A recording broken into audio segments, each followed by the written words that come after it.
Hello दोस्तों, welcome to Vidya home. आज हम आपके लिए लाए हैं जूरिस्प्रूडेंस में सवेगनी की ऐतिहासिक विचारधारा क्या है और इसकी विशेषताएं, आलोचना और उपयोगिता क्या है। तो चलिए देखते हैं विधि शास्त्र की ऐतिहासिक विचारधारा, हिस्टोरिकल स्कूल ऑफ जूरिस्प्रूडेंस। जैसे समाज में भाषा का विकास होता है, वैसे ही विधि का विकास होता है। विधि भाषा की भांति लोक समाज की चेतना से स्वयं विकसित होती है। समाज के रीति रिवाज व रूढ़ियां विधि में विकसित हो जाती हैं। इसके अनुसार विधि पाई जाती है, न कि बनाई जाती है। ये स्वयं में विद्यमान है। इसी को विधि शास्त्र की ऐतिहासिक विचारधारा कहते हैं। सवेगनी के ऐतिहासिक विचारधारा की विशेषताएं। सवेगनी को ऐतिहासिक विचारधारा का पिता कहा जाता है। सवेगनी के अनुसार विधि केवल अमूर्त सिद्धांतों और नियमों का संग्रह मात्र नहीं है, बल्कि वह केवल किसी समुदाय विशेष के आंतरिक आवश्यकताओं और इच्छाओं की अभिव्यक्ति है। विधि की उत्पत्ति व्यक्तियों के पारस्परिक सहयोग से होती है, इसलिए विधि को समाज की सामान्य लोक चेतना कहा गया। इसको ही लोक चेतना का सिद्धांत कहते हैं। विधि का स्रोत सामान्य लोक चेतना या वोल्क्जिस्ट है। विधि जन भावना की अभिव्यक्ति है। विधि भाषा की भांति विकसित होती है, जो मनुष्य की स्वतंत्र इच्छा से उत्पन्न नहीं होती है, बल्कि लोक जीवन की आवश्यकता से उत्पन्न होती है। विधि का राष्ट्रीय चरित्र होता है। विधि भाषा, रूढ़ी और सरकार का अलग अलग अस्तित्व नहीं होता है, ये साथ साथ विकसित होते हैं। विधि का आरंभिक विकास स्वतः होता है। रोमन विधि का विकास इतिहास का उदाहरण है। सवेगनी का सिद्धांत क्या है?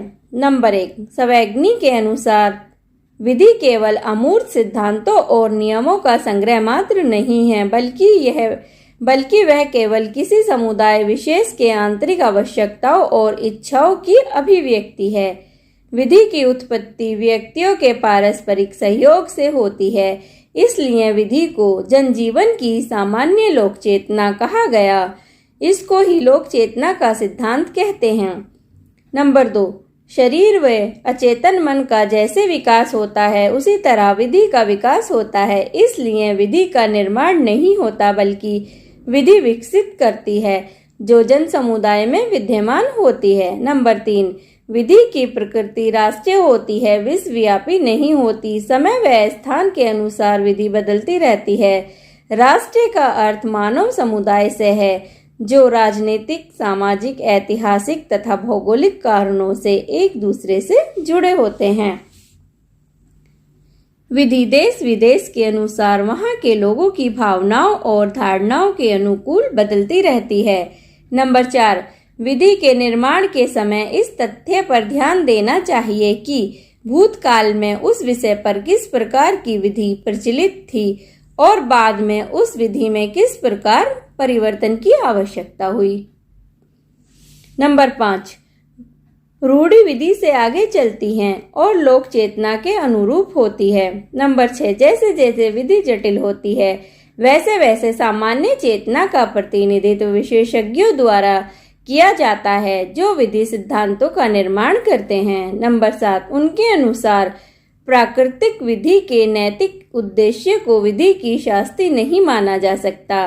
कानून के पीछे वास्तविक शास्ति सामाजिक दबाव ही है। नंबर 8, किसी राष्ट्र के विकास के साथ साथ वहां की विधि का भी विकास होता है। जब राष्ट्र में चेतना उत्पन्न होती है, तो वह वहां की विधि भी समय के साथ विकसित होती है, परंतु जब राष्ट्र अपनी राष्ट्र तक होता है, तो विधि भी खत्म हो जाती है। सवेगनी के ऐतिहासिक सिद्धांत की आलोचना। सिद्धांत में असंगति।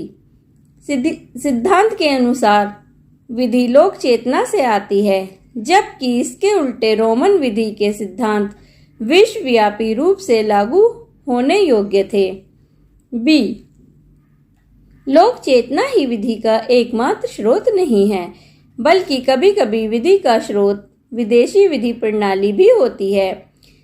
रूढ़ियां सदैव लोक चेतना पर आधारित नहीं होती। इसके खिलाफ दास प्रथा शक्तिशाली अल्पसंख्यक वर्ग की सुविधा के कारण वजूद में आई। डी, विधि को लोक चेतना के अलावा प्रभावित करने वाले अन्य तत्व भी हैं, जैसे न्यायाधीश का सृजनात्मक कार्य, व्यापार से संबंधित विधि आदि। ई, न्यायशास्त्रीय निराशावाद। यदि अधिक लोग बुराई के आदी हैं तो विधि नहीं बनाई जा सकती, इसलिए यह सिद्धांत निराशावाद को बढ़ावा देता है। तो चलिए जानते हैं सवेगनी के सिद्धांत की उपयोगिता। ए, ऐतिहासिक विचारधारा प्राकृतिक विधि व तर्कवादी सिद्धांतों के विरुद्ध एक प्रतिक्रिया थी।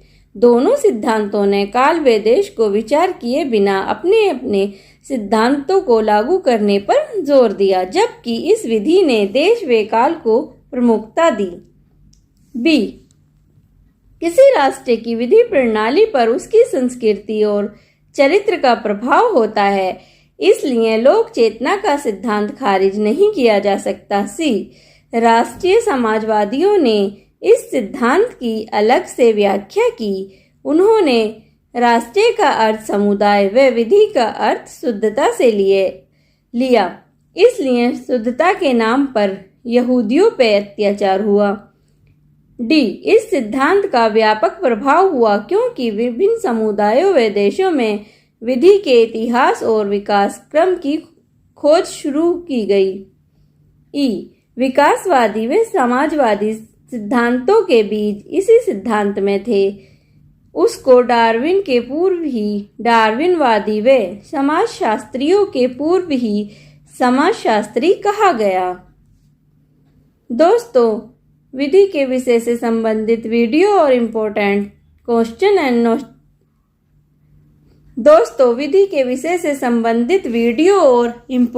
नोट्स एंड क्वेश्चन बैंक के लिए नीचे दिए लिंक पर विजिट करें www.vidyahome.com। Thank you guys.